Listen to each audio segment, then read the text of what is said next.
हरे कृष्णा। तो हम लोग आज द्वितीय दिवस चर्चा कर रहे हैं गुरु तत्व के ऊपर कि कैसे गुरु की सेवा में अपना जीवन दिया जाए, कैसे गुरु की आज्ञा को अपना जीवन बनाया जाए। तो कल हम लोगों ने चर्चा की थी कैसे गुरु क्या हमारे जीवन में क्या क्या हमारे जीवन में रोल होता है, कैसे गुरु हमारे जीवन में सबसे महत्वपूर्ण आध्यात्मिक उपलब्धि है। आज हम लोग चर्चा करेंगे कि संबंध स्तर पर गुरु का क्या महत्व है और हम उनके साथ कैसे रेसिप्रोकेट कर सकते हैं, कैसे अपने आदान प्रदान कर सकते हैं। भक्ति में बढ़ने के लिए सबसे जरूरी है भक्तों की महिमा सुनना, क्योंकि कल भी हम जैसे चर्चा कर रहे थे, हमको भक्त अनुसरण करना है। भक्त लोगों ने जैसे अपना जीवन जिया है, जैसे जैसे कठिनाइयों से आगे बढ़ के भक्त लोगों ने अपने गुरु की, आचार्यों की परंपरा की सेवा की है, उस आदर्श को लेते हुए हमको आगे बढ़ना। ये भक्त के ऊपर विश्वास, आचार्यों के ऊपर विश्वास वास्तव में हमारे भक्ति की जड़ें हैं। जड़ जितनी मजबूत होती है, पेड़ उतनी शक्ति से खड़ा होता है, उतनी कठिनाइयों का सामना करने में समर्थवान रहता है। देखिए, अगर कोई पेड़ बढ़ता जाए, ऊपर से तो बहुत बड़ा हो रहा है, लेकिन उसकी जड़ें बहुत छोटी रहें, तो फिर क्या होगा कि जितना बड़ा होगा खुद भी गिरेगा, और जितना बड़ा होगा उतने बाकी लोगों को भी लेके गिरेगा, बाकी लोगों के सिर पे गिरेगा, उनका भी जान लेगा। तो उस तरीके से हमारे साथ कभी हो सकता है। यदि हमारी भक्ति में जड़ें मजबूत नहीं है, गुरु निष्ठा नहीं है, तो क्या होगा कि हम बाह्य रूप से बहुत बड़े भक्त बन जाएंगे, और जब हमारा आध्यात्मिक पतन होगा हम भी गिरेंगे, और हमारे नीचे जितने लोग आश्रय लेने के लिए बैठे थे उन सब की जान भी हम लेके जाएंगे। इसलिए ये जड़ों को मजबूत करना मतलब क्या होता है, हमारी गुरु के ऊपर निष्ठा, परंपरा के ऊपर निष्ठा को शक्तिशाली करना होता है। जैसे कभी कभी तूफान आता है और कोई पेड़ उखड़ भी जाते हैं, तो हम देखेंगे कि उनकी जड़ों में मिट्टी को पकड़ के ही उखड़ते हैं, मिट्टी को छोड़ते नहीं है। ऐसा कभी नहीं होगा जड़ से पेड़ उखड़ जाएगा और मिट्टी छोड़ देगा। जो मिट्टी को पकड़ के पेड़ था उसी को लेके गिरता है। तो गुरु निष्ठा इतनी सावधानी से हमको पकड़ के रखना चाहिए कि बाह्य रूप से हमें चुनौतियां आए, समस्या आए, तो भी एक चीज हमसे कभी छूटे ना, वो है गुरु निष्ठा। ऐसा क्या गुरु हमको देते हैं भक्ति जीवन में, क्या ऐसी चीज है जो गुरु हमें दे करके हमें भक्तिमय रूप से शक्तिशाली बनाते हैं? वो वस्तु है संबंध ज्ञान। ये संबंध ज्ञान वास्तव में सबसे दुर्लभ वस्तु है। इसी को खोने की वजह से हम लोग यहाँ भौतिक संसार में आए। केवल संबंध ज्ञान होने से हम आध्यात्मिक बनते, क्योंकि हम अपनी याददाश्त खो चुके हैं, शॉर्ट टर्म मेमोरी लॉस। वो संबंध ज्ञान खोने की वजह से हम लोग ये भौतिक संसार में पड़े। इसलिए हमारे आचार्य बोलते हैं, जे संबंध नहीं जार वृथा जन्म गेलो तार, विद्या कुले की करीब। जिनका संबंध नहीं है भगवान के साथ, गुरु के साथ, उनका जन्म वास्तव में वृथा ही जा रहा है। उनकी विद्या, उनका कुल, उनके बाकी यश, उनकी भौतिक समृद्धि उनको कितना मदद करेंगे, क्योंकि ये संबंध ज्ञान के चलते ही हम लोग अपनी भक्ति में शुरुआत कर सकते हैं। और इतना दुर्लभ, हम लोग को बहुत सिंपल लगता है ना संबंध ज्ञान मतलब क्या है, who am I am soul, who is God, Krishna is God, what is our responsibility, serving Krishna. कितना सिंपल है, लेकिन वास्तव में इतना सिंपल है नहीं। ये रटना एक बात है, लेकिन इसका साक्षात्कार होना ये गुरु की कृपा से होता है। जो संबंध ज्ञान बड़े बड़े वेदवादियों को, बड़े बड़े तर्कवादियों को भी दुर्लभ है, वो संबंध ज्ञान इस्कॉन में पहले दिन हम पैर रख के हमको मिल जाते हैं। पहले दिन आप मंदिर में पैर रखेंगे, क्लास में आप यही सुनेंगे, आप कौन है, शरीर नहीं आप आत्मा है, कृष्ण भगवान है, आपको भगवान की सेवा करनी है। ये प्रभुपाद की विशेष कृपा है। संबंध ज्ञान मानो फ्री में बांट रहे हैं हम लोग, सड़क पे जाकर के प्रभुपाद की पुस्तकें देते हैं, संबंध ज्ञान को बांट रहे हैं। ये संबंध ज्ञान बड़े बड़े ज्ञानी योगियों को भी दुर्लभ होता है। जैसे एक बार जदुरानी माता जी प्रभुपाद को पूछ रही थी, वो परमात्मा की पेंटिंग बना रही थी, परमात्मा कैसे होता है। प्रभुपाद को पूछती हैं कि प्रभुपाद परमात्मा कैसे होते हैं, क्या वो खड़े हैं, क्या वो बैठे हैं, क्या कर रहे हैं परमात्मा। प्रभुपाद बोलते हैं वो जानने के लिए तुम्हें हजारों हजारों साल तक तपस्या करनी पड़ेगी, क्योंकि योगी जब हजारों लाखों साल तक तपस्या करता है तब परमात्मा का दर्शन हृदय में करता है। तो माता जी डर गई, हजारों लाखों साल कैसे करेंगे। प्रभुपाद बोले मैं मजाक कर रहा था। प्रभुपाद बोलते हैं परमात्मा खड़े हैं, 4 हाथ हैं उनके और वो मुस्कुरा रहे हैं। और वो सुन करके जदुरानी माता जी ने परमात्मा की छवि बनाई, जो हम सब लोग सतह रूप से देखते हैं, हाँ परमात्मा ऐसे होते हैं। कितना आसान हमारे लिए प्रभुपाद ने, हमारी परंपरा ने, हमारे गुरु वर्ग ने कर दिया, हम लोग इसका अंदाजा भी नहीं लगा सकते। देखिए हम लोग जब दीक्षा लेते हैं तो हम लोग को पहले से पता होता है कि 16 माला जप करना है, 4 नियमों का पालन करना है। लेकिन जब प्रभुपाद ने अमेरिका में प्रचार शुरू किया था तो पहले दीक्षा दी थी और उसके बाद नोटिस लगाया था कि दीक्षा वालों को क्या क्या करना रहेगा। पहले दीक्षा दे दी, उसके नेक्स्ट दिन नोटिस लगाया, all initiates have to follow 4 regulatory principles, chant 16 rounds and attend my classes thrice a week. ये अगले दिन नोटिस लगाया प्रभुपाद। लेकिन आप देखिए कितना सर्वोच्च स्तर पे प्रभुपाद उनको लेकर के चले गए। ये कली 4 स्तंभों पर अपना राज्य स्थापित करता है।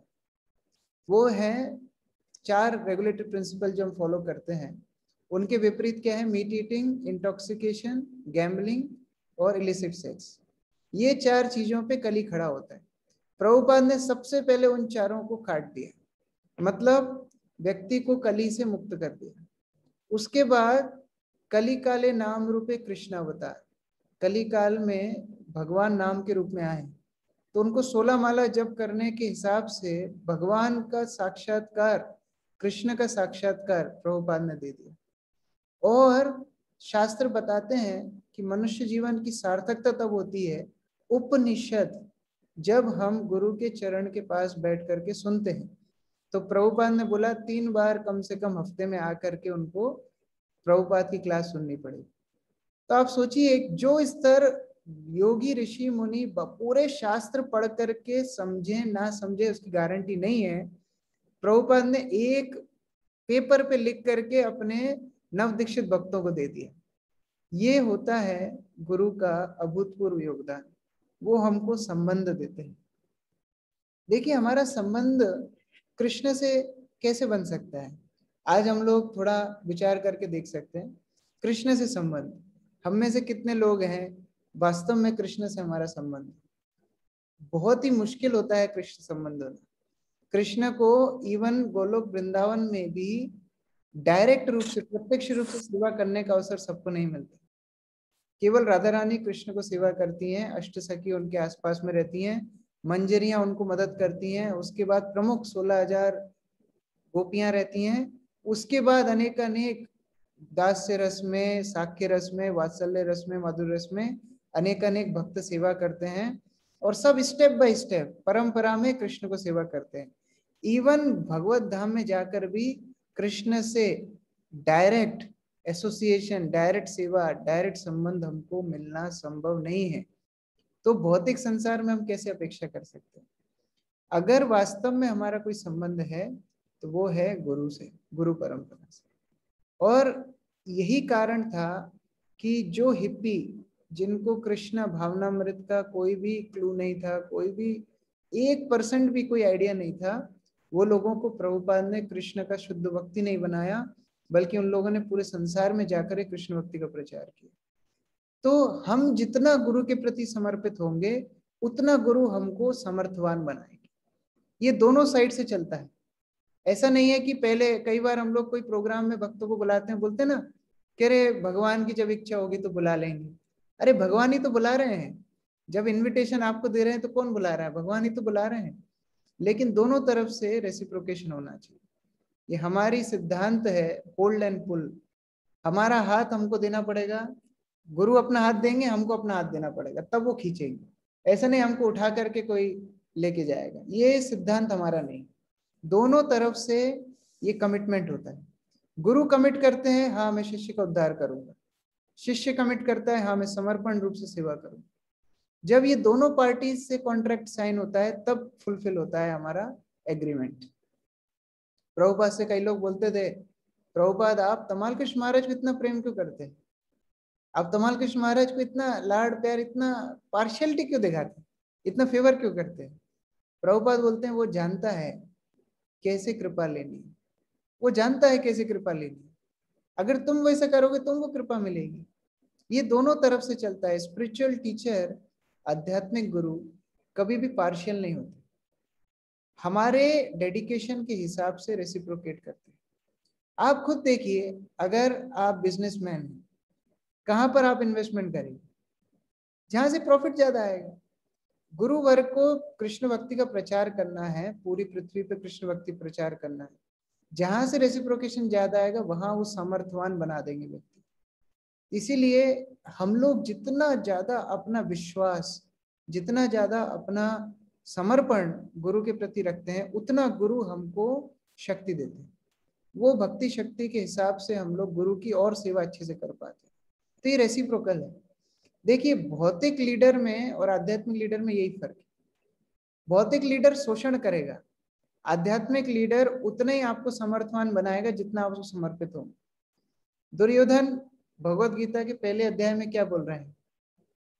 कितना अच्छा श्लोक बोलते हैं ये जो द्रोण है, ये जो द्रुपद, ये द्रोणाचार्य हैं, ये जो कृपाचार्य हैं, ये जो भीष्म है, बड़े बड़े महारथी विकर्ण दुशासन ये सब इकट्ठे हो गए हैं और ये सब लोग मेरे लिए जान भी दे सकते हैं। बोला है ना भगवत गीता पहले अध्याय में।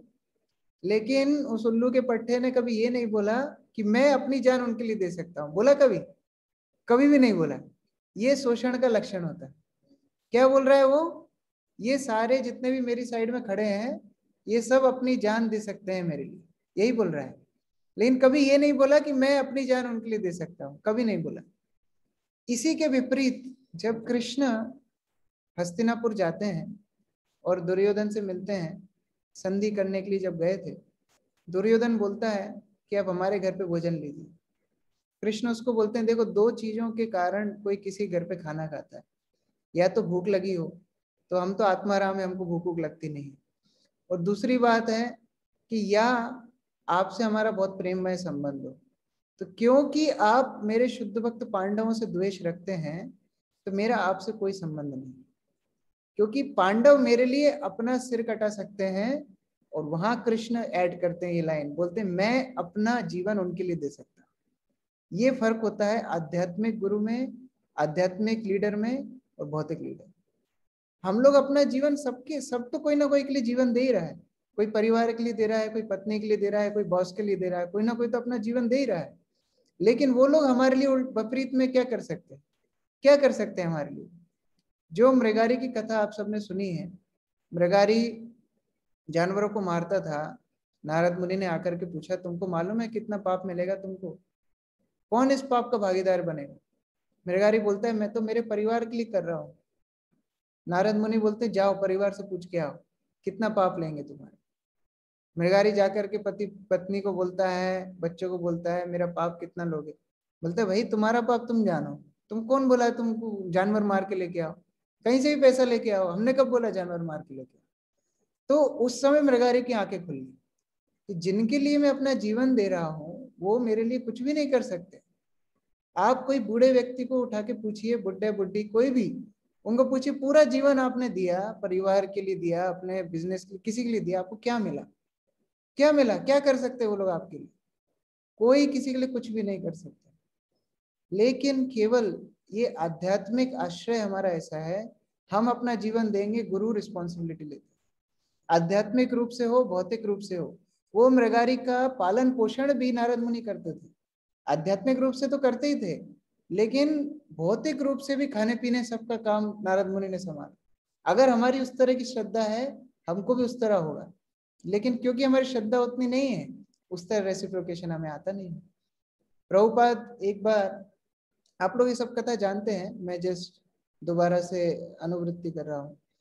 प्रभुपाद एक बार मायापुर में अपने कुछ गुरु भाइयों को प्रसाद के लिए बुलाते हैं, और उस समय उनकी सेवा कर रही होती है मालती माता जी। बड़ी कठिन सेवा, गुरु की सेवा करना निजी रूप से बहुत कठिन सेवा है। और अभी तो बहुत सरल है, अभी बहुत सारे साधन हैं, बहुत भक्त है, व्हाट्सएप है, एक मैसेज कर दो प्रभु ये चाहिए, वो व्यक्ति ला के दे देगा। लेकिन उस समय उस तरह स्थिति नहीं थी। मालती माता जी मायापुर से नवद्वीप जाना, नाव में बैठ के, छोटी बच्ची साथ में सरस्वती, उसकी देखभाल करना, बड़ी कठिन सेवा। और प्रभुपाद हर चीज परफेक्शन के साथ चाहते, परफेक्शन पर्सोनिफाइड शिला प्रभुपाद। अगर थोड़ा भी इधर होता है तो प्रभुपाद डांट देते थे। तो वो सोच रही थी अरे बहुत सेवा हो गई, अभी मैं ये सेवा नहीं कर पाऊंगी, बड़े अपराध हो रहे हैं। तो उन्होंने निश्चय किया कि वो ये सेवा छोड़ देंगे। तो उस दिन प्रभुपाद ने अपने गुरु भाइयों को बुलाया था, तो उन्होंने सोचा ठीक है लास्ट दिन ये सेवा कर लेती हूँ। प्रभुपाद ने फिर कुकिंग के लिए इंस्ट्रक्शन दिए, बड़ा कठिन दिन निकला कुकिंग की। सभी गुरु भाई प्रभुपाद के आए थे, उनको परोसा। और जब वो परोस के जा रही थी तो उन्होंने सुना कि प्रभुपाद के गुरु भाई बोल रहे हैं प्रभुपाद को कि आपको सन्यासी होकर के एक स्त्री से सेवा नहीं लेना चाहिए। प्रभुपाद बोलते हैं वो एक साधारण स्त्री नहीं है, वो कृष्ण की पूर्ण समर्पित भक्त है, मेरी शिष्या है। और इसका इतना समर्पण है कि अगर मैं इसको बोलूं कि अपनी गर्दन काट के रख दो तो ये अपनी गर्दन मेरे लिए काट सकती है। और प्रभुपाद बोलते हैं मैं अपनी गर्दन इसके लिए काट सकता हूँ। तो जब मालती माता जी ने ये सुना तो वो फूट फूट के रोने लगे। देखो हमारा कोई भी, किसी भी प्रकार का हमारा सेक्रीफाइस, किसी भी प्रकार का हमारा कठोर परिश्रम कभी भी वृथा नहीं जाएगा, क्योंकि ये इन्वेस्टमेंट गुरु कृष्ण के पास जब हम करते हैं तो वो हमारे जीवन की सार्थकता बनती है। ये नित्य संबंध है, और सारे संबंध क्षणिक है, और सारे संबंध मटेरियल हैं, टेम्परेरी हैं। आप सोच के देखिए अपने जीवन में कौन सा संबंध है जो हमेशा हमेशा जाएगा। हमारे माता पिता, थोड़ी कठिन बात है, लेकिन बार बार सुनने से कभी हो सकता है हमारे साक्षात्कार होगा हम लोगों को। माता पिता हर जीवन में हमको मिलते हैं, लेकिन सदगुरु इस जीवन में मिले हमें, तो इसका वैल्यू कितना ज्यादा होना चाहिए, ये रिलेशन को कितने ज्यादा हमें प्राथमिकता देनी चाहिए। और गुरु क्यों खुश होते हैं जब वो देखते हैं शिष्य समर्पण कर रहा है, नीचे झुक रहा है, दंडवत कर रहा है? क्या गुरु को मजा आता है हमारा सम्मान लेने के लिए? क्या वो सम्मान के भूखे हैं? हमारी भक्ति में हम शिक्षा लेते हैं त्रिनाथ अपि सुनीचेन तरुरिव शेषण। तो गुरु क्यों खुश होते हैं हम जब प्रणाम करते हैं? गुरु इसलिए खुश होते हैं क्योंकि गुरु देखते हैं कि ये शिष्य संबंध समझ गया है, ये शिष्य महत्वता समझ गया है कि इसको कृष्ण का दास बनना है, और मुझे कृष्ण का रिप्रेजेंटेटिव समझ के, प्रतिनिधि समझ के प्रणाम कर रहा है, इसलिए गुरु खुश होता है। लेकिन हम लोग को क्या होता है, कभी श्रद्धा ज्यादा फूटती है, गुरुदेव गुरुदेव गुरुदेव जाने के बाद हम सब भूल जाते हैं। इसीलिए प्रथम स्कंद में बहुत सुंदर प्रश्न पूछते हैं व्यासदेव नारद मुनि को। नारद मुनि से पूछते हैं, व्यासदेव बोलते हैं जब 4 भक्ति वेदांत आए थे, आपको 4 महीने आपने उनकी सेवा की, 4 महीने आपको उन्होंने भगवत ज्ञान दिया, वो जब चले गए उसके बाद आपने क्या किया? ये बहुत महत्वपूर्ण है। गुरु के जाने के बाद आपने क्या किया, ये बहुत महत्वपूर्ण है। सामने तो सभी शुद्ध भक्ति दिखा, हाँ गुरुदेव, सभी लोग शुद्ध भक्त हो जाते, लेकिन जब गुरु नहीं है, मैं अप्रकट प्रकट की बात भी नहीं कर रहा हूँ, जैसे मानो एक सिटी से दूसरे सिटी में, या शिक्षा गुरु हमारे सामने नहीं, हम घर में अकेले हैं, तब हमारी क्या ऑनेस्टी है, तो हमारा क्या कैरेक्टर है, ये हमारा समर्पण बताती है। तो कभी हम गुरु के सामने बहुत शरणागत हो जाते हैं, कभी नहीं होते हैं। जैसे मानो भूत लगता है, कभी भूत नहीं रहता है तो हम बोलते हैं हाँ मेरा नाम कृष्ण किशोर दास है। भूत लग जाता है तो कुछ और ही नाम बताएंगे, मैं ये हूँ, मैं वो हूँ, अलग अलग बात करेंगे। इस तरह हमारी स्थिति होगी, जैसे मानो भौतिकता का भूत हमें लग गया। पिशाची पाइलो जिनो मति छन्न होय, मायाग्रस्त जीवेर है से ही भाव उदय। जिस तरह पिशाची लग जाती है उस तरह मति बेकार हो जाती है। कभी हम बोलते हैं हम बहुत बड़े गुरु भक्त हैं, कभी हमको लगता है कि नहीं माया के लिए ही हम बने हैं, माया में ही हमको सब कुछ जीवन अपना बिताना है। तो हम ऐसी चीजों के लिए दंभ कर बैठते हैं, ऐसी चीजों के लिए गर्व कर बैठते हैं जो वास्तव में हम है ही नहीं। वो भूत जब लग जाता है ना तो वो अपना खुद का आओ ताओ सब भूल जाता है। तो ये दंभ, ये अहंकार केवल महत सेवा से ही जाता है। दंभ महत उपासना, ये दंभ, ये मिथ्या अहंकार, ये शरीर के प्रति प्रेम, ये भौतिक इंद्रियों के प्रति प्रेम केवल एक चीज से जाता है, महत उपासना से, गुरु की सेवा से। और कोई रास्ता है ही नहीं, और कोई रास्ते से ये कभी भी नहीं जाएगा। इसलिए हम लोग को पूर्ण रूप से गुरु के इंस्ट्रक्शंस पे मेडिटेट करना चाहिए। फॉलो करना तो बहुत दूर की बात है, पहले मेडिटेट करना चाहिए कि क्या क्या इंस्ट्रक्शंस दिए हैं। मैं एक बार सुबल श्याम प्रभु की व्यास पूजा ऑफरिंग पढ़ रहा था, गुरु महाराज को उन्होंने लिखी थी, मुझे बहुत सुंदर लगी। कई बार हम लोग व्यास पूजा ऑफरिंग में क्या लिखते हैं, गुरु महाराज मैं आपको मैं बकरी जैसी ऑफरिंग लिखते हैं, मैं ज्यादा होता है, गुरु का नाम कम होता है। लेकिन मैं प्रभु की ऑफरिंग पढ़ रहा था, प्रभु ने गुरु महाराज की इंस्ट्रक्शंस को लिखा था, नंबर 1, नंबर 2, नंबर 3, क्या क्या इंस्ट्रक्शंस गुरु महाराज ने दिए। ये ज्यादा जरूरी है। हम लोग किस तरीके से गुरु के इंस्ट्रक्शंस पे पहले कंटेम्पलेट करना सीखें, उसके बाद हम लोग फॉलो कर पाएंगे। जैसे चैतन्य महाप्रभु बार बार याद कर रहे हैं, गुरु ने क्या बोला चैतन्य महाप्रभु को, मूर्ख तुम्ही तुम्हारा नहीं को वेदांत अधिकार, कृष्ण मंत्र जपो सदा यही मंत्र सा। तुम मूर्ख हो, बार बार चैतन्य महाप्रभु याद कर रहे हैं। बार बार थोड़ी, हम लोग तो अपने गुरु से कितनी बार मिले हैं, लाइव टेलीकास्ट क्लास सुनते हैं, यूट्यूब पे रिकॉर्डेड लेक्चर सुनते हैं, कितना कुछ कितने बार सुनते हैं। चैतन्य महाप्रभु इतने बार थोड़ी ईश्वरपुरी से मिले थे, कुछ एक बार मिले थे, और वही सिद्धांत को लेकर के पूरा जीवन निकाल रहे हैं। क्या बोल रहे हैं, गुरु ने बोला है नहीं, यू आर मूर्ख, आप मूर्ख हैं, आपको वेदांत पढ़ने का अधिकार नहीं, केवल कृष्ण मंत्र जप करो। इसलिए चैतन्य महाप्रभु ने पूरा जीवन कृष्ण मंत्र जप करने में लगा दिया। हम लोग आइंद्र प्रभु के बारे में बहुत कुछ सुनते हैं, उनको बहुत सराहना करते हैं। आइंद्र प्रभु का कीर्तन के प्रति प्रेम कैसे आया, एक बार कीर्तन कर रहे थे, प्रभुपाद वहां से गुजर रहे थे, प्रभुपाद बोलते हैं कंटिन्यू कैरी ऑन, बस प्रभुपाद ने बोला यही करते रहो। वही वही अपने जीवन का आधार बना लिया कि प्रभुपाद खुश हुए मुझे कीर्तन करते देखने से, तो मुझे कीर्तन ही करना है बस। ये गुरु का गुरु के प्रति समर्पण शिष्य का होता है। जब इस तरह समर्पण हमारा होता है तब हम भक्ति में आगे बढ़ पाते हैं। वास्तव में हमारी परंपरा में कोई अपने आप को गुरु मानते ही नहीं, सब अपने आप को शिष्य मानते हैं। प्रभुपाद के हम कल चर्चा कर रहे थे, भक्ति सिद्धांत सरस्वती के अलावा उनके दिमाग में कुछ है ही नहीं, उनके निर्देश के अलावा कुछ है ही नहीं। सारे शिष्य शिष्य परंपरा है। हम क्या बोलते हैं इंग्लिश में, डिसिप्लिक सक्सेशन। कौन बोलता है spiritual master succession? It's not succession of spiritual masters, it's succession of disciples. तो यहाँ शिष्य बनना ज्यादा जरूरी है। हम जब शिष्य बनेंगे तभी हम उस आनंद को महसूस कर पाएंगे जो गुरु हमको देना चाहते हैं। शिष्य को गुरु के आदेशों का बिना किसी डेविएशन के, बिना किसी विभ्रांति के पालन करना चाहिए, क्योंकि जितना हम अच्छे से प्रैक्टिकल करेंगे उसका रिजल्ट सेम आएगा। जैसे हम लैब में, जब हम कॉलेज में थे, कॉलेज में तो नहीं स्कूल में, जब साइंस लैब में हम लोग टेस्ट करते थे तो हम थोड़ी मक्कारी कर देते थे। जैसे टेस्ट ट्यूब को धोने के लिए टीचर बोलती थी, हम बिना धो के यूज कर लेते थे।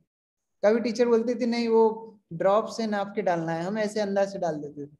तो जब इस तरह करते थे रिजल्ट आता नहीं था, फिर उसके बाद दूसरे की रीडिंग लेके लिखना पड़ती थी, उसने जो लिखा है वही कॉपी कर देते थे। तो इस तरह हमारे साथ होता है, क्योंकि डेविएशन है हमारे फॉलो करने में, हम प्लस माइनस कर देते हैं, इसलिए सेम रिजल्ट आता नहीं। इसलिए कोई गुरु का आदेश पालन करके शिल प्रभुपाद जैसा उदाहरण बन जाता है, और कोई हमारे जैसा ऐसे ही बैठा रहता है। तो इसीलिए कृष्ण जब भी मिलेंगे जब गुरु के प्रति पूर्ण रूप से शरणागति होगी। क्योंकि हमारी निजी योग्यता क्या है, योग्यता विचारे किछु नहीं पाए तुम्हार करुणा सा। क्या योग्यता है? अगर हम बोलेंगे हम बहुत बड़े योग्यता वाले हैं, हमें बहुत क्वालिफिकेशन है, तो हम और ज्यादा कट जाएंगे गुरु की कृपा मिलने से। प्रताप रुद्र राजा चैतन्य महाप्रभु को मिलना चाहते थे, कितनी बड़ी क्वालिफिकेशन है, मुगल साम्राज्य में एक उत्कल भाग के राजा होना, हिंदू राजा होना, ये कोई आसान बात है? मुगल साम्राज्य के बीच में आप राजा हैं, हिंदू राजा। आपके अंदर कितना सामर्थ्य होगा, कितनी शक्ति होगी, कितनी बुद्धि होगी? ये कोई आसान बात है? हम लोग प्रचार करने जाते हैं, हम लोग ढूंढते हैं श्रेष्ठ प्रचार, कौन बड़ा आदमी है, हम ढूंढते हैं। यहाँ प्रताप रुद्र से ज्यादा बड़ा आदमी कौन होगा? चैतन्य महाप्रभु ने रिजेक्ट कर दिया, नहीं मिलना। राजा है वही, उसकी योग्यता खत्म होगी, नहीं मिलना उसके साथ। कौन रिक्वेस्ट करते हैं? सार्वभौम भट्टाचार्य रिक्वेस्ट करते हैं, चैतन्य महाप्रभु आप यदि उनको नहीं मिलेंगे अपना जीवन छोड़ देगा, मर जाएगा वो। चैतन्य महाप्रभु जो सुनते, थोड़ा हृदय कोमल होता, फिर भी नहीं देते दर्शन। बाद में कौन आते हैं? आदि गुरु नित्यानंद प्रभु।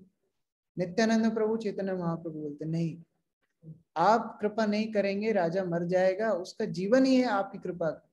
आप यदि खुद नहीं मिलना चाहते, कम से कम अपना एक इस्तेमाल किया हुआ बाहिरवास, अपना एक कपड़ा भेज दीजिए, वो कपड़ा प्रताप रुद्र स्वीकार करेगा, उसको पूजा करेगा, कम से कम वो ये समझेगा आपकी कृपा उसको मिली। ये गुरु का निर्देश, ये गुरु का रोल होता है। हम लोग क्वालिफाइड नहीं है, किसी भी प्रकार से क्वालिफाइड कभी होंगे भी नहीं, लेकिन गुरु हमको कृष्ण तक मिलाने की जिम्मेदारी लेता है। कोई बोल सकता है नहीं, हमको तो कभी गुरु का साक्षात्कार हुआ ही नहीं, हमको तो कभी, हम तो किताब पढ़ के भक्त बन गए, हम तो यूट्यूब से भक्त बन गए। 3 तरह से गुरु की कृपा मिलती है। एक होता है आधुनिक, डायरेक्ट, गुरु ने प्रचार किया, आपको भक्त बनाया, जैसे प्रभुपाद ने हिप्पियों को प्रचार किया, आधुनिक कृपा। दूसरी होती है पौराणिक कृपा। पौराणिक मतलब इस जीवन में नहीं है, पिछले जीवन में गुरु की कृपा मिली। जैसे बिलमंगल ठाकुर चिंतामणि, जब चिंतामणि बिलमंगल ठाकुर को बोलती हैं कि जितनी आसक्ति तुम्हें मेरे शरीर से है, मैं वैश्या हूं, तुम्हें मेरे शरीर जितनी आसक्ति है, तुमने कृष्ण में लगा ली होती, तुम आज शुद्ध भक्त बन के कृष्ण को प्राप्त कर ली होती। ये चिंतामणि कौन थी? पूर्व जन्म में बिलमंगल ठाकुर की गुरु थी, इस जन्म में चिंतामणि बन गए। तो पौराणिक पिछले जन्म में गुरु थे, जो इस जन्म में अभी कृपा मिल रही। कई बार हम बोलते हैं अरे मीरा के कौन गुरु थे, इस तरह बाकी बहुत सारे आचार्य उनके कौन गुरु थे, नहीं, इस जन्म में नहीं है तो कम से पिछले जन्म में गुरु की कृपा मिली। और थर्ड होता है पारंपरिक, डायरेक्ट गुरु नहीं मिले हैं, लेकिन गुरु जैसे चैतन्य महाप्रभु एक जन को गले लगाते थे, कृष्ण प्रेम दे देते थे, वो अपने गांव में जाके जिसको गले लगाता था उसको कृष्ण प्रेम मिल जाता। तो वो व्यक्ति डायरेक्ट चैतन्य महाप्रभु से शायद नहीं मिला, लेकिन चैतन्य महाप्रभु की कृपा कैसे मिली? पारंपरिक रूप से मिली। तो उसी तरह से हमारे जीवन में किसी न किसी रूप से प्रभुपाद की कृपा, गुरु की कृपा हमको मिली है। तो इसीलिए ऐसे गुरु के निर्देश को, ऐसे गुरु के मिशन को, ऐसे गुरु की सेवा को अपना प्राण स्वरूप मानना चाहिए। वास्तव में जो गुरु को अपना प्राण मानता है वही जीवित है, नहीं तो बाकी लोग तो जैसे मरी हुई मछली पानी के साथ ऊपर नीचे तैरती है ना, वैसे ऊपर नीचे तैरते रहते हैं, लगता है जीवित है लेकिन मरे हुए हैं। केवल गुरु को जो प्राण स्वरूप मानता है वही जीवन जी रहा है। प्राण आछे जार से हेतु प्रचार, भक्ति सिद्धांत सरस्वती बोलते हैं। जो गुरु के निर्देश पालन करके प्रचार कर रहा है, गुरु की सेवा कर रहा है, वही वास्तव में उसके प्राण है, नहीं तो और कोई के प्राण है नहीं। प्रभुपाद ने जब भक्ति सिद्धांत सरस्वती से पहली मीटिंग की, आप समर्पण देखिए, पहला डिसीजन मीटिंग करने के बाद नेक्स्ट डे रेजिग्नेशन डाल दिया, नेक्स्ट दिन रेजिग्नेशन डाल दिया, अभी किसी और की सेवा करना ही नहीं, भक्ति सिद्धांत सरस्वती के निर्देश को पालन करना। मैं ये नहीं बोल रहा हम सबको ये करना है, लेकिन एटलीस्ट हमारा उदाहरण तो समझना चाहिए कि हमारे आचार्यों ने क्या उदाहरण हमारे सामने रखा। दीक्षा भले ही प्रभुपाद की 10 साल बाद हुई, दीक्षा इतनी जरूरी नहीं है, समर्पण ज्यादा जरूरी है। दीक्षा वास्तव में है क्या? दीक्षा काले भक्त करे आत्मसमर्पण, दीक्षा का अर्थ ही है आत्मसमर्पण। जो आत्मसमर्पण नहीं कर पाएंगे, दीक्षा का क्या लाभ होगा? जॉर्ज हैरिसन की दीक्षा हुई नहीं, तो क्या लगता है कि प्रभुपाद के वो प्रिय नहीं थे? क्या प्रभुपाद उनको वापस लेके गए नहीं होंगे? अंत समय में जब प्रभुपाद की हालत ठीक नहीं थी, प्रभुपाद अपनी उंगली से एक अंगूठी निकाल करके शिष्यों को देते हैं, ये जॉर्ज हैरिसन को भेज देना, उन्होंने बहुत सेवा की। क्या अच्छा है, हम बार बार गुरु को याद कर रहे हैं, बहुत हम दुनिया में दिखा रहे हैं हम बहुत बड़े गुरु भक्त हैं, और यहाँ पर प्रभुपाद अंत समय में जॉर्ज हैरिसन को अपनी अंगूठी भेज रहे हैं। क्या बड़ी चीज है? ये आत्मसमर्पण का लाभ है।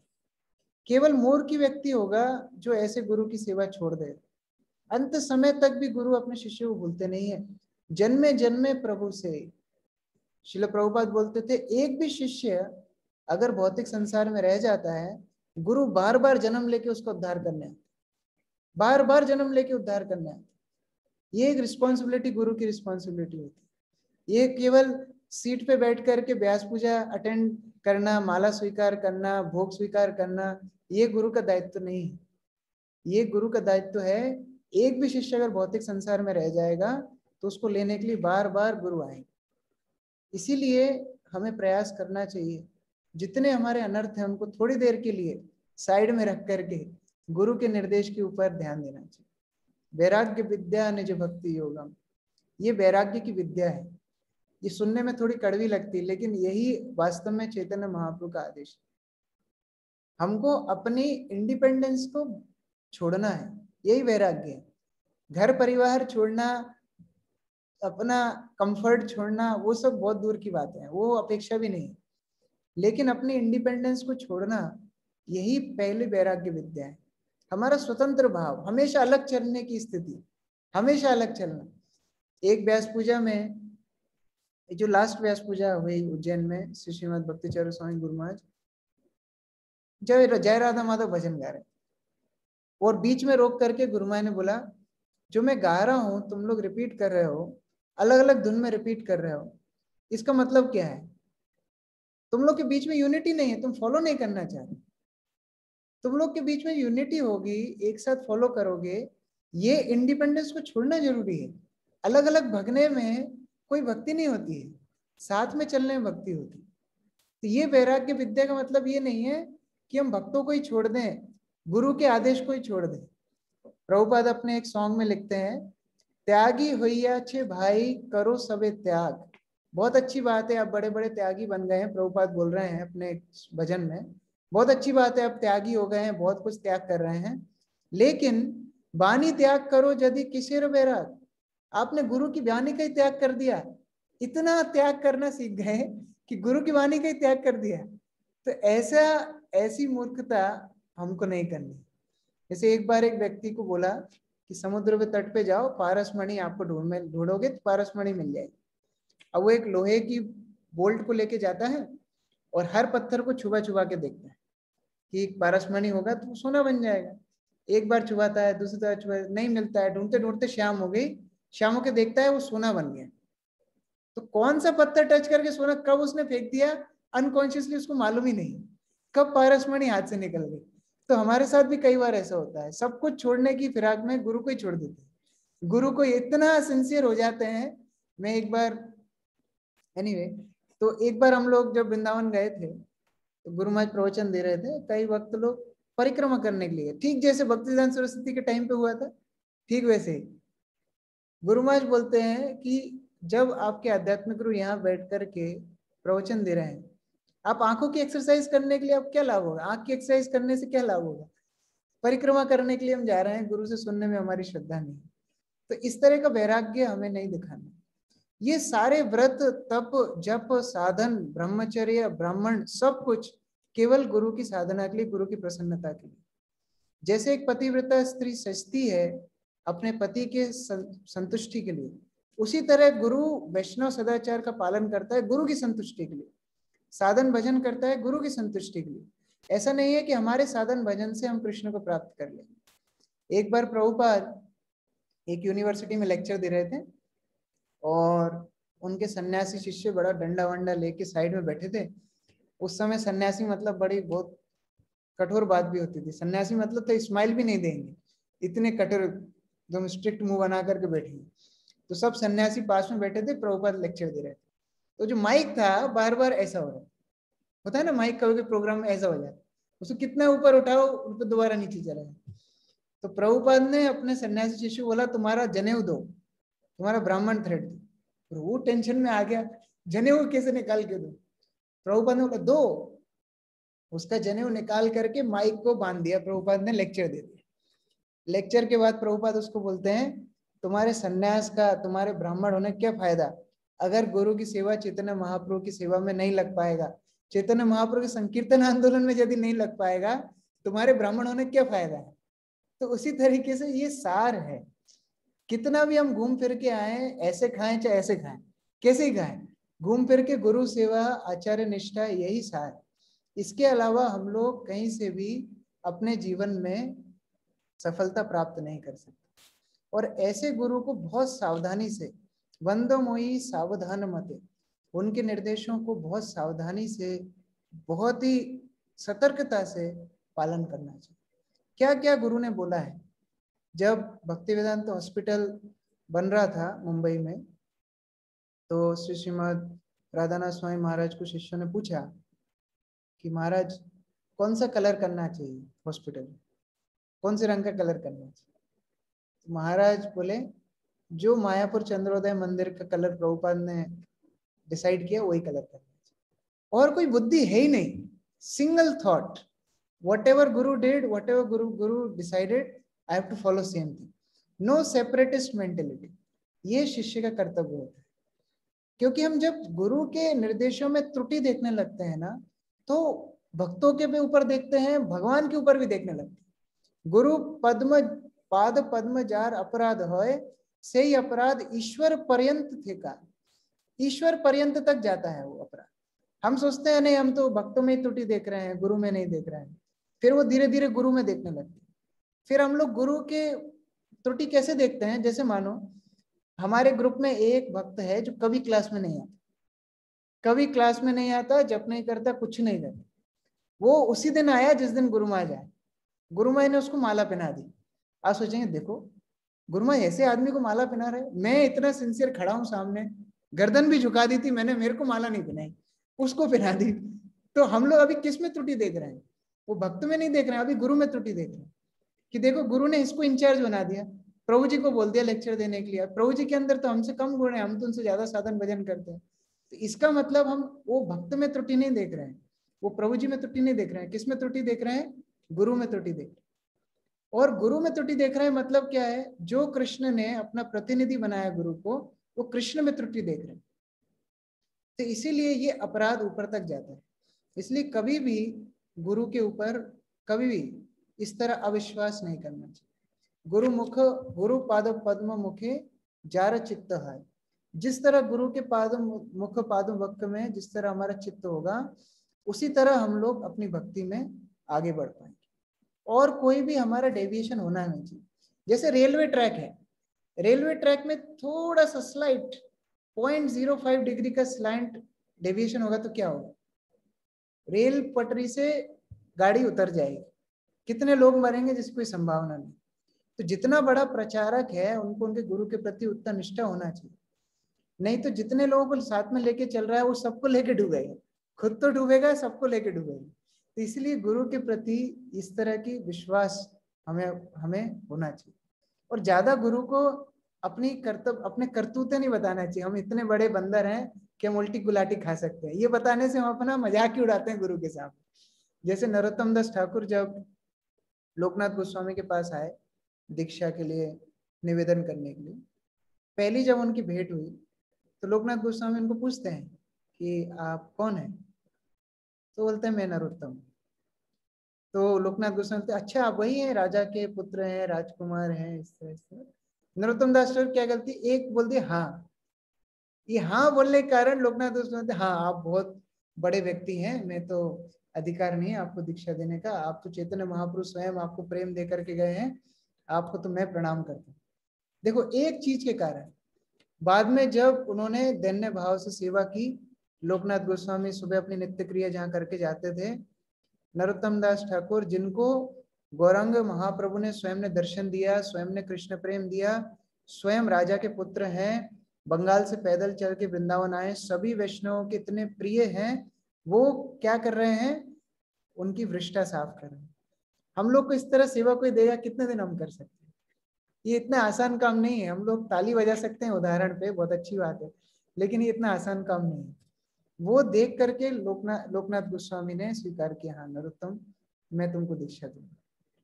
तो ये कारण होता है, गुरु के पास जाकर के अपनी बढ़ाई नहीं करनी चाहिए, जैसे मान लीजिए डॉक्टर है, डॉक्टर के पास जाकर के हम बोलेंगे मैं तो डेली जॉगिंग करता हूँ, 2 घंटे एक्सरसाइज करता हूँ, करेले का जूस पीता हूँ, एकदम फिट रहता हूँ। डॉक्टर बोलेगा तो फिर मेरे पास आए क्यों मेरे पास, मेरा टाइम खराब करने।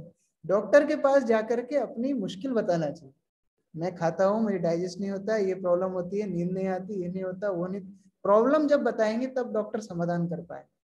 तो गुरु के पास जाकर के अगर कुछ बताने योग्य है तो अपने अपराध।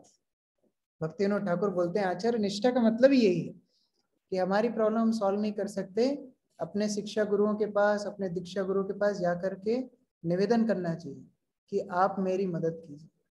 ये भक्त वास्तव में भगवान तक ले जाने का सामर्थ्य रखते हैं, हम अपने सामर्थ्य से कभी नहीं जा सकते। यस्य प्रसादात भगवत प्रसाद, ये रास्ता ही वैसे जाता है, उसके बिना कभी जाता ही नहीं।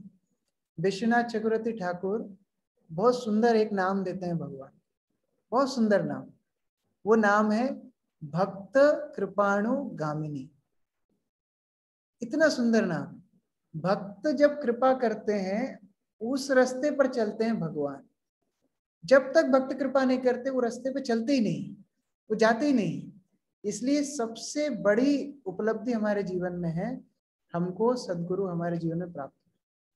अब आकर भी हमारा वो समर्पण नहीं रहेगा तो हमसे बड़ा मूर्ख कोई नहीं हो। जैसे चैतन्य भागवत में बहुत सुंदर श्लोक है, सिद्धिर भवति वा नेति संशयो अच्युत सेविनाम निसंशयो स्तुत तद भक्ता परिचर्या रतात्मना। जो लोग अच्युत सेवी हैं, जो भगवान की सेवा करते हैं, उनको सिद्धि मिलेगी या नहीं मिलेगी, भक्ति मिलेगी या नहीं मिलेगी, गोलोक वृंदावन मिलेगा नहीं मिलेगा, संशय है, डाउट है।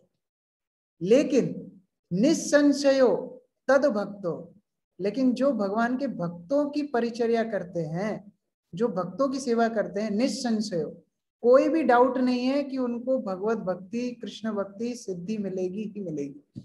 तो इससे बड़ा और क्या उपलब्धि, इससे बड़ी और क्या गारंटी हमको चाहिए।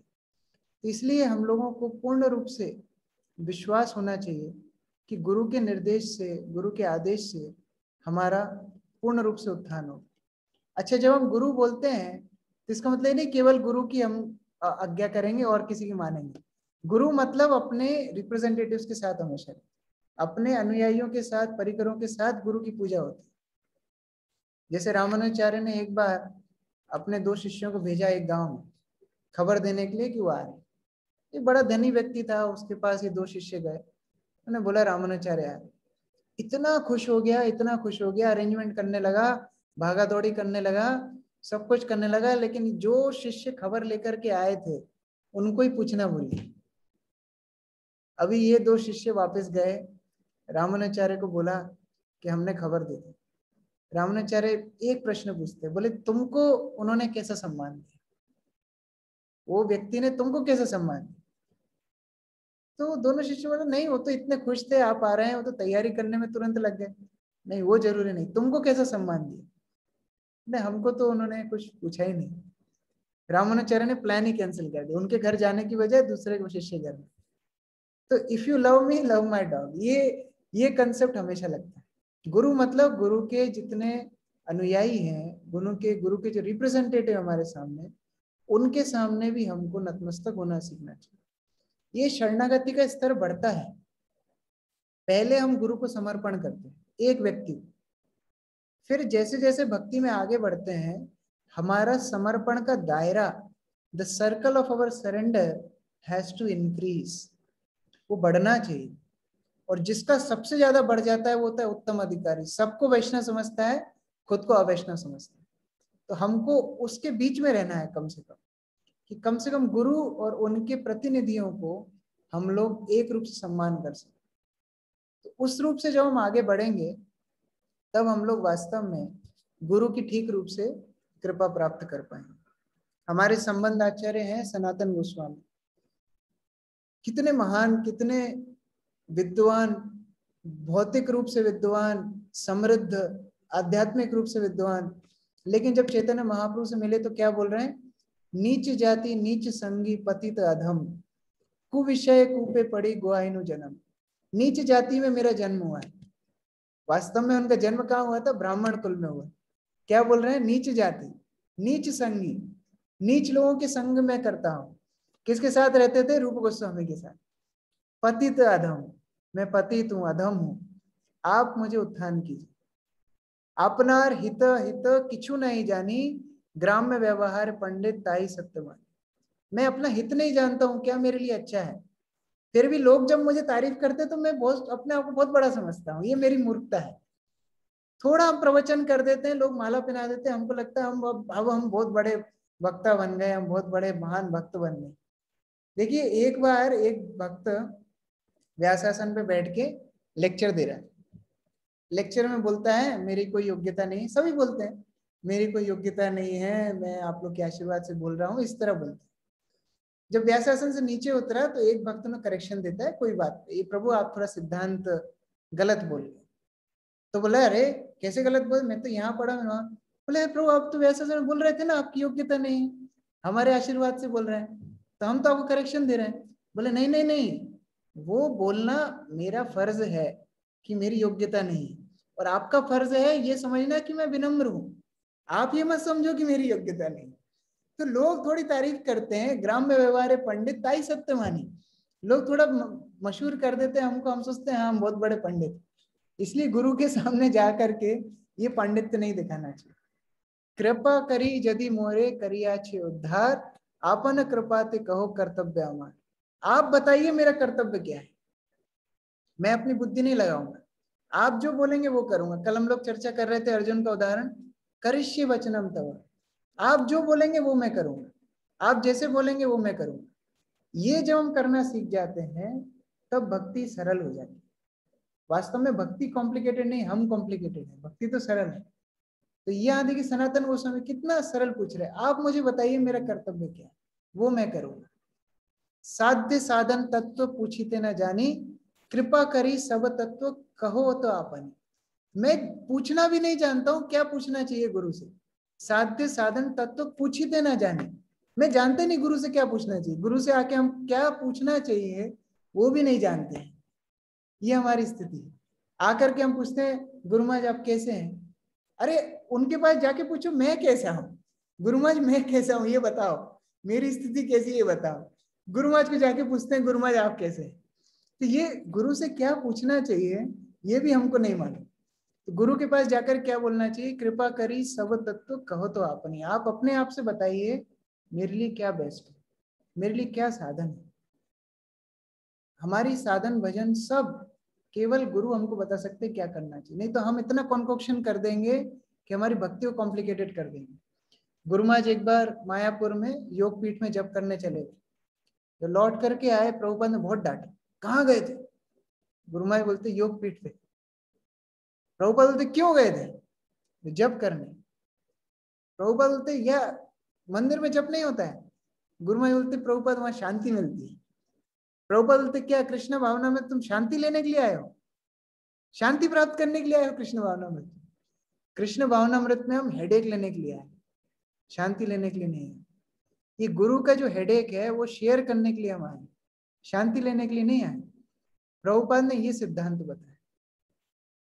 जब वृंदावन मंदिर का कंस्ट्रक्शन हो रहा था, प्रभुपाद ने अपने सन्यासी शिष्यों को लगाया, सुरभि महाराज वगैरह को, बोला सीमेंट के कट्टे आते हैं गिनती करा कर, सन्यास देने के बाद वो सेवा है। तो सीमेंट कट्टे गिनते गिनते सोचते अरे मैं वृंदावन में हूँ, राधे राधे करना चाहिए यहाँ। तो प्रभुपाद ने कहाँ लगा दिया, सीमेंट के कट्टे गिनने में लगा। लेकिन वास्तव में वो सीमेंट के कट्टे गिनना भक्ति है। भक्ति क्या है, गुरु को खुश करेंगे जब भगवान खुश होंगे, उस तरह भक्ति करना हमारे आचार्यों ने हमको सिखाया। प्रभुपाद ने बोला था ये कृष्ण बलराम मंदिर का जो आंगन है इसमें ब्रजमंडल के सारे तीर्थ।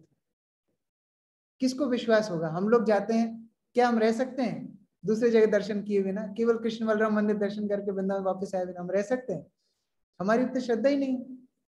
प्रभुपाद के कुछ शिष्य थे आज तक कृष्ण बलराम मंदिर के अलावा कहीं गए नहीं। उनमें से बेस्ट एग्जाम्पल है विभू चैतन्य, प्रभुपाद के शिष्य। प्रभुपाद ने जिस दिन से ये कहा उसी दिन से कृष्ण बलराम मंदिर छोड़ के कभी कहीं गए नहीं, पूरा जीवन वहीं सेवा की, मरते दम तक सेवा की, वहीं पर अपना शरीर छोड़ा। तो आप क्या सोचते हैं कि वो राधा रमन के दर्शन उन्होंने किए नहीं, गोवर्धन दर्शन, बरसाना, नंदगांव वो गए नहीं? तो उनकी भक्ति थोड़ी कम रह गई होगी ना। हम लोग तो ज्यादा गए हैं उनसे कम से कम। लेकिन गुरु के प्रति जो निष्ठा है ना, ये गुरु गुरु वास्तव में धाम प्रकाशित करते हैं। गोप कुमार को किसने गोलोक वृंदावन तक लेके गए? गोप कुमार की कहानी हम सुनते हैं बृहद भागवतामृत में, मैं डिटेल में नहीं जाऊंगा। लेकिन किसके दम पर गया? अपने दम पे नहीं गया। गुरु ने जो मंत्र दिया था वो गोपाल मंत्र जब करते करते ब्रह्मा बन गया, ब्रह्म ज्योति चला गया, वैकुंठ द्वारका गोलोक वृंदावन तक पहुंच गया। किसकी दम पर? गुरु की दम पर। खुद की दम पर हम कहाँ जा सकते हैं, लेकिन केवल गुरु की दम पर हम लोग गोलोक वृंदावन तक पहुंच सकते हैं। तो इसलिए हमको पूर्ण रूप से ये प्रयास करना चाहिए कि हम गुरु के लिए क्या कर सकते हैं।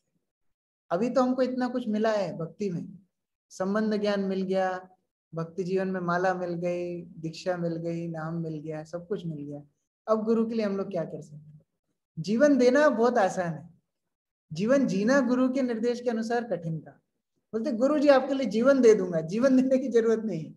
जीवन गुरु के निर्देश के हिसाब से जीना कठिन है। जयपताका स्वामी महाराज के एक शिष्य हैं भक्ति विनोद महाराज, बहुत महाराज से अटैच है, महाराज की बहुत सेवा करते हैं।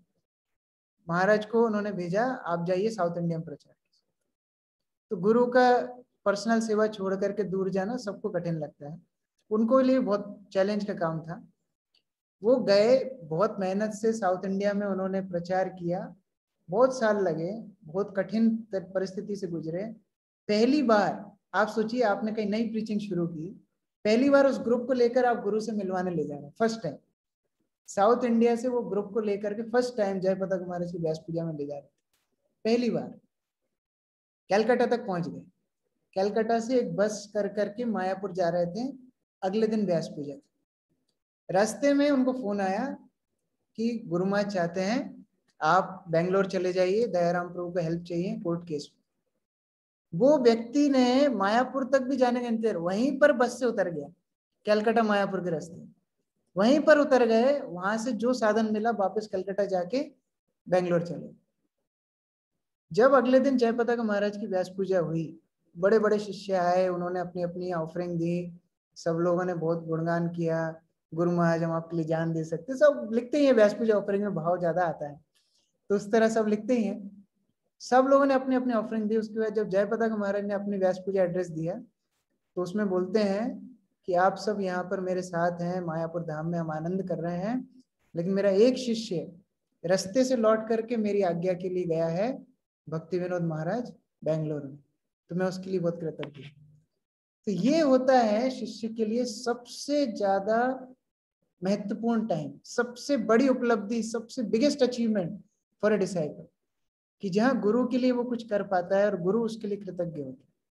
तो इसलिए हम लोग को प्रार्थना करना चाहिए, जो आचार्यों ने हमको कृष्ण से संबंध दिया, ब्रह्मांड में हम भटकते भटकते इतनी जीवों में हमने अपनी आसक्ति लगाई, इतनी हमने देह धारण किए, इतनी हमने भोग अपने ऐश्वर्यों में अपने आप को लिप्त रखा, अभी अंततोगत्वा हमको गुरु की कृपा से सही संबंध मिला है कृष्ण के लिए।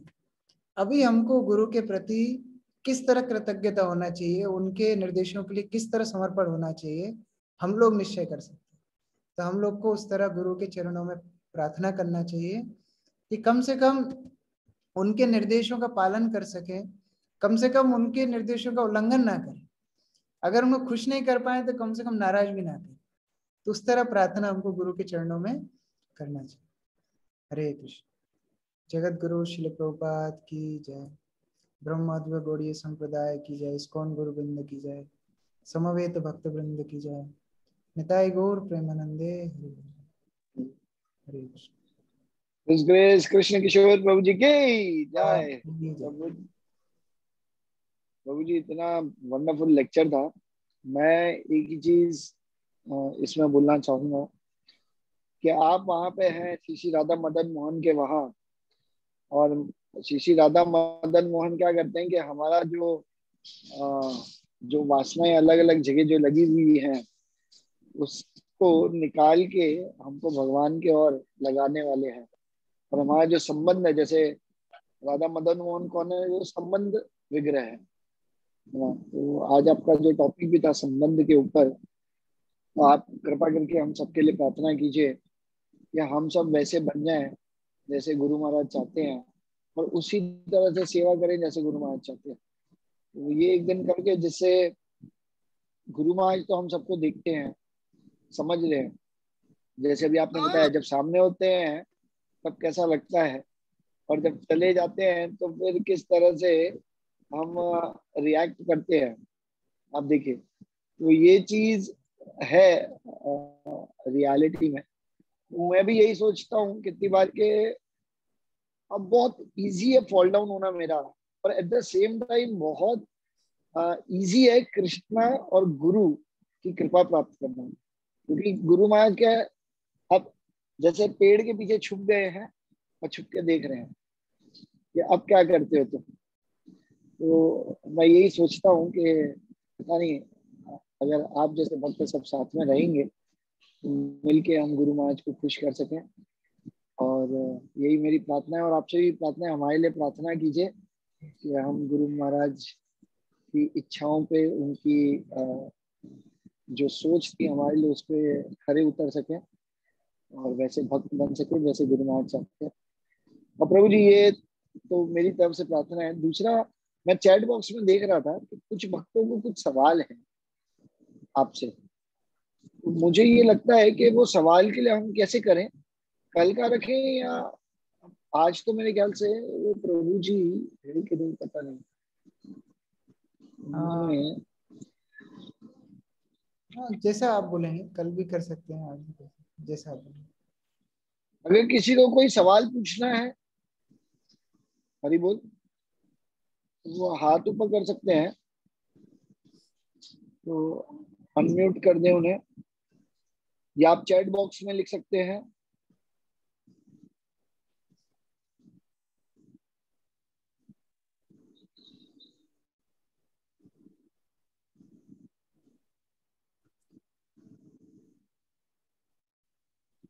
ठीक है, एक हिमांशु प्रभु है। यस, पूछे प्रभु जी। थैंक यू प्रभु जी। सबसे पहले तो thank you so much Prabhu ji for this wonderful lecture. मतलब जिस तरीके से ये दो सेशंस रहे हैं बहुत ही अच्छे थे। मतलब मेरे पास वर्ड्स नहीं है इसकी, वो क्या बोलते हैं, ग्रेटनेस बताने के लिए। बिकॉज हम लोग जैसे सुबह शाम प्रभु बताते रहते हैं कि हमें ये करना चाहिए, तो हम इन सब चीज़ों में लगे रहते हैं, लेकिन ये इतना इम्पोर्टेंट टॉपिक जो है वो उस चीज़ के बारे में कभी सोचते ही नहीं है, या इतनी गंभीरता से नहीं सोचते हैं। और इस चीज़ के लिए मतलब सुबह शाम प्रभु कई बार हमें बताते भी हैं, बट इतना इस चीज़ को, इस टॉपिक को नहीं हम लोग समझ पाते हैं या गंभीरता से सोच पाते हैं। सो थैंक यू सो मच। आपने इतना अच्छा, जो 2 सेशंस रहे हैं तो बहुत ही अच्छे थे, बहुत ही आई ओपनिंग थे। So thank you so much. So Prabhu ji, मेरा एक सवाल था, वो एक्चुअली कल जो लेक्चर दिया था आपने उसमें से एक था। तो उसमें एक बहुत ही अच्छा पॉइंट था जिसमें आपने ये कहा था कि गुरु का ये रोल होता है कि वो अपने, मतलब जैसे भगवान तो परमात्मा है, तो वो हम जैसी इच्छाएं करते हैं तो वो हमें मतलब देते हैं वैसी इच्छाएं। मतलब चाहे फिर जैसे भगवत गीता में लिखा है, यदि हम किसी मतलब देवता को पूजने की कोशिश करेंगे या पूजेंगे तो भगवान हमें और उनके प्रति वो बनाएंगे कि हम उन्हें और पूजें, वैसा बनाएंगे हमें। लेकिन गुरु जो होते हैं वो स्वतंत्र, हमारी स्वतंत्र इच्छाओं के भी सामने खड़े हो जाते हैं। जैसे माया कभी बहुत प्रबल होती है तो मतलब हम सोचते हैं हम ये कर ले, लेकिन हमें पता है कि ये सही नहीं है, लेकिन फिर भी भगवान हमें बहुत ज्यादा नहीं रोकेंगे उसके, लेकिन गुरु उसके उनके सामने खड़े हो जाते हैं। तो उस टाइम आपने बताया था कि हमें उनके इंस्ट्रक्शंस याद करने चाहिए। तो यदि हम उनके इंस्ट्रक्शंस, मतलब भगवान की कृपा है, मतलब गुरु की इतनी कृपा हुई कि उस वक्त उनके इंस्ट्रक्शंस याद आए, तो भी प्रभु जी जैसा कि माया जो भगवान की शक्ति और वो इतनी पावरफुल है, तो उस वक्त इंस्ट्रक्शंस याद हो आ भी जाए तो भी उस इंस्ट्रक्शंस को इम्प्लीमेंट कैसे करें जब माया इतनी प्रबल है? तो उसको कैसे प्रैक्टिस में लाएंगे कि हम उस डिफिकल्ट सिचुएशन में जब माया प्रबल है तो उसमें गुरु के इंस्ट्रक्शन जो अपनी इच्छा के बिल्कुल विपरीत जा रहे हैं उस सिचुएशन में, और हमें वो मतलब इम्प्लीमेंट करना है अपनी इच्छा को साइड पे रख के। देखिए, जो सैनिक अपने डेली प्रैक्टिस में समय देता है, वो युद्ध में अच्छी लड़ाई करते हैं। मान लो कोई घर से उठ करके सीधा युद्ध में पहुंच जाए ना, तो एक गोली की आवाज सुनकर उसके पैर कपकपाने लगेंगे। तो इसी तरीके से जितना हम रोज गुरु को प्रार्थना करेंगे, गुरु पूजा हम लोग डेली करते हैं, सुबह उठ के हम संसार दावनल प्रार्थना करते हैं, जो लोग ब्राह्मण दीक्षित हैं वो लोग 3 बार गुरु को निवेदन करते हैं। तो जितना गंभीरता पूर्वक रोज हम गुरु के चरणों में प्रार्थना करेंगे कि गुरु मुख पद्म वाक्या चित्ते ते करी आए क्या आर ना करी हो मने आशा। रोज हम प्रार्थना करेंगे कि आपके इंस्ट्रक्शंस को हम चित्त से एकाकी कर लें। चित्ते ते करी आए क्या आर ना करी हो मने आशा, और कोई आशा हम करें ना।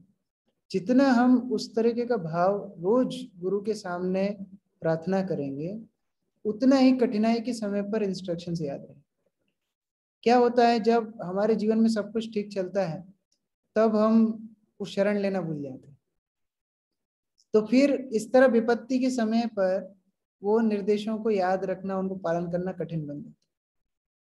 लेकिन जो रेडी है, जो स्टूडेंट रेडी है, पढ़ाई करता है, उसका एग्जाम कभी भी ले ले, उसको एग्जाम से कभी डर नहीं लगता। तो इसीलिए रोजाना गुरु के चरणों में प्रार्थना करना चाहिए डेली कि हम आपके निर्देशों का पालन कर सकें। और ज्यादा से ज्यादा ऐसे भक्तों के संग में रहना चाहिए जो हमको इन इंस्ट्रक्शंस को, इन निर्देशों को याद दिलाने में मदद करें। ऐसे संगति में जहां हम गुरु के निर्देशों को, गुरु के प्रति समर्पण को खो बैठे, उस संग का त्याग करना चाहिए। क्योंकि जब मुश्किल आएगी तो वो भक्त लोग हमको याद दिलाएंगे कि नहीं प्रभु जी आपको इस तरह करना चाहिए। भक्ति में कभी भी नई बात कोई नहीं बोलेगा कि अरे आज ऐसी बात सुनी जो कभी सुनी नहीं। वही बातें हैं घूम फिर के, वही बार बार आदमी याद दिलाएंगे। लेकिन जब मुश्किल में होते हैं हम खुद याद नहीं रख पाते। तो एक तो हमारे जो डेली एक्टिविटीज में हमको गुरु से प्रार्थना करना चाहिए कि हम उनके इंस्ट्रक्शंस को हमेशा याद कर पाए। और दूसरा, ऐसी संगति हमको रखना चाहिए जो कठिन समय में हमको वो चीजें याद दिला पाए, तब हम लोग उसको फॉलो करने में इजी होगा। नहीं तो संभव नहीं है कि कठिनाई की परिस्थिति में हम खुद से अपना हेल्प खुद कर पाए, तो संभव नहीं।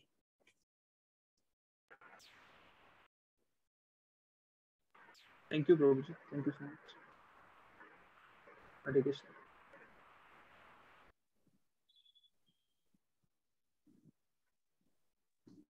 किसी और का कोई प्रश्न है?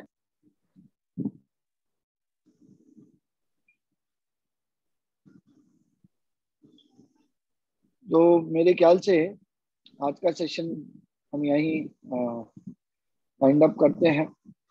और अगर किसी को अभी भी सवाल हो तो वो कल के लिए रख सकते हैं।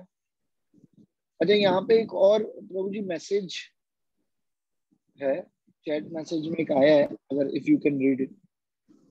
नयन Kothari, thank you for I want to ask if we have done any offense against Guru which Krishna don't forgive, though is there any way we can get forgiveness, or by doing something we can get this rectified?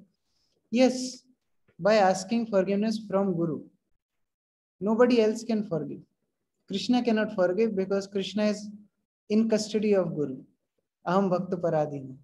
So Krishna is Guru's property. Krishna cannot forgive if we make offense to Guru. So we should ask forgiveness from Guru. And Guru is such a merciful personality that he never takes offense. But when we ask forgiveness, we become even dearer to him. जब हम क्षमा मांगते हैं गुरु से, ऐसा नहीं है कि गुरु अपराध लेकर के बैठ गए, बुरा मान गए, ऐसा नहीं है। लेकिन ऐसी परिस्थितियों में हम गुरु के और नजदीक आ जाते हैं। तो हमें क्षमा गुरु के चरणों में मांगनी चाहिए, रोज मांगनी चाहिए कि जो भी अपराध हमसे हुए हैं हमको क्षमा कीजिए। जाने अनजाने में हम लोग बहुत कुछ अपराध कर रहे हैं। गुरु के प्रति जो भी अपराध हैं गुरु माफ ही नहीं करते, बल्कि हम उनके और करीब चले जाते हैं। तो हमको उनसे प्रार्थना करनी चाहिए। और सबसे बेस्ट माफी मांगना होता है वो गलती को दोबारा रिपीट ना करना। ये सबसे बेस्ट माफी मांगना होता है। Best repentance is not to repeat the same mistake. दूसरी मिस्टेक कर सकते हैं, सेम मिस्टेक नहीं करना चाहिए, क्योंकि सेम मिस्टेक करना मतलब हम लोग अपनी क्षमा के प्रति गंभीर नहीं। बाह्य रूप से तो हम क्षमा मांग रहे हैं, लेकिन हम लोग वो क्षमा के लिए गंभीर नहीं, इसलिए हम लोग को वो मिस्टेक दोबारा नहीं करना चाहिए। अगर उस तरह से हम गुरु के पास शरण में जाते हैं, तो फिर जैसे चैतन्य महाप्रभु ने जगाई मदाई को पूर्ण रूप से पाप मुक्त कर दिया, तो इस तरह गुरु हमको सारे अपराधों से मुक्त कर देते हैं।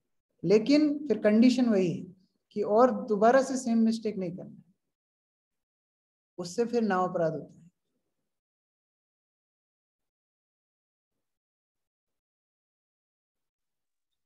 Thank you so much Prabhu जी।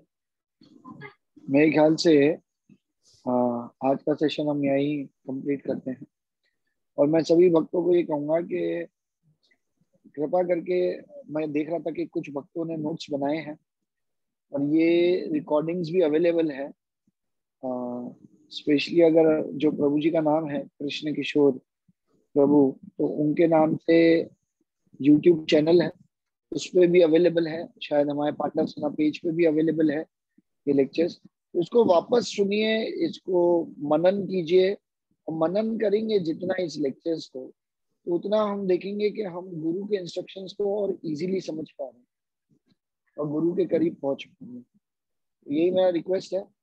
बाकी अभिदय के बारे में हम कल जानेंगे कि हम क्या करें गुरु के लिए, और प्रभु जी उसके लिए गाइड करेंगे। तो थैंक यू सो मच, आपने इतना सुंदर तरह से गाइड किया हमें, उसके लिए बहुत बहुत धन्यवाद। हरे कृष्ण। थैंक यू सुबल श्याम प्रभु, आपने सेवा का मौका दिया। हरे कृष्ण। जगत गुरु श्री प्रभुपाद की जय, पांडव सेना भक्त वृंद की जय, इसके सुबल श्याम प्रभु की जय। हरे कृष्ण। कृष्ण किशोर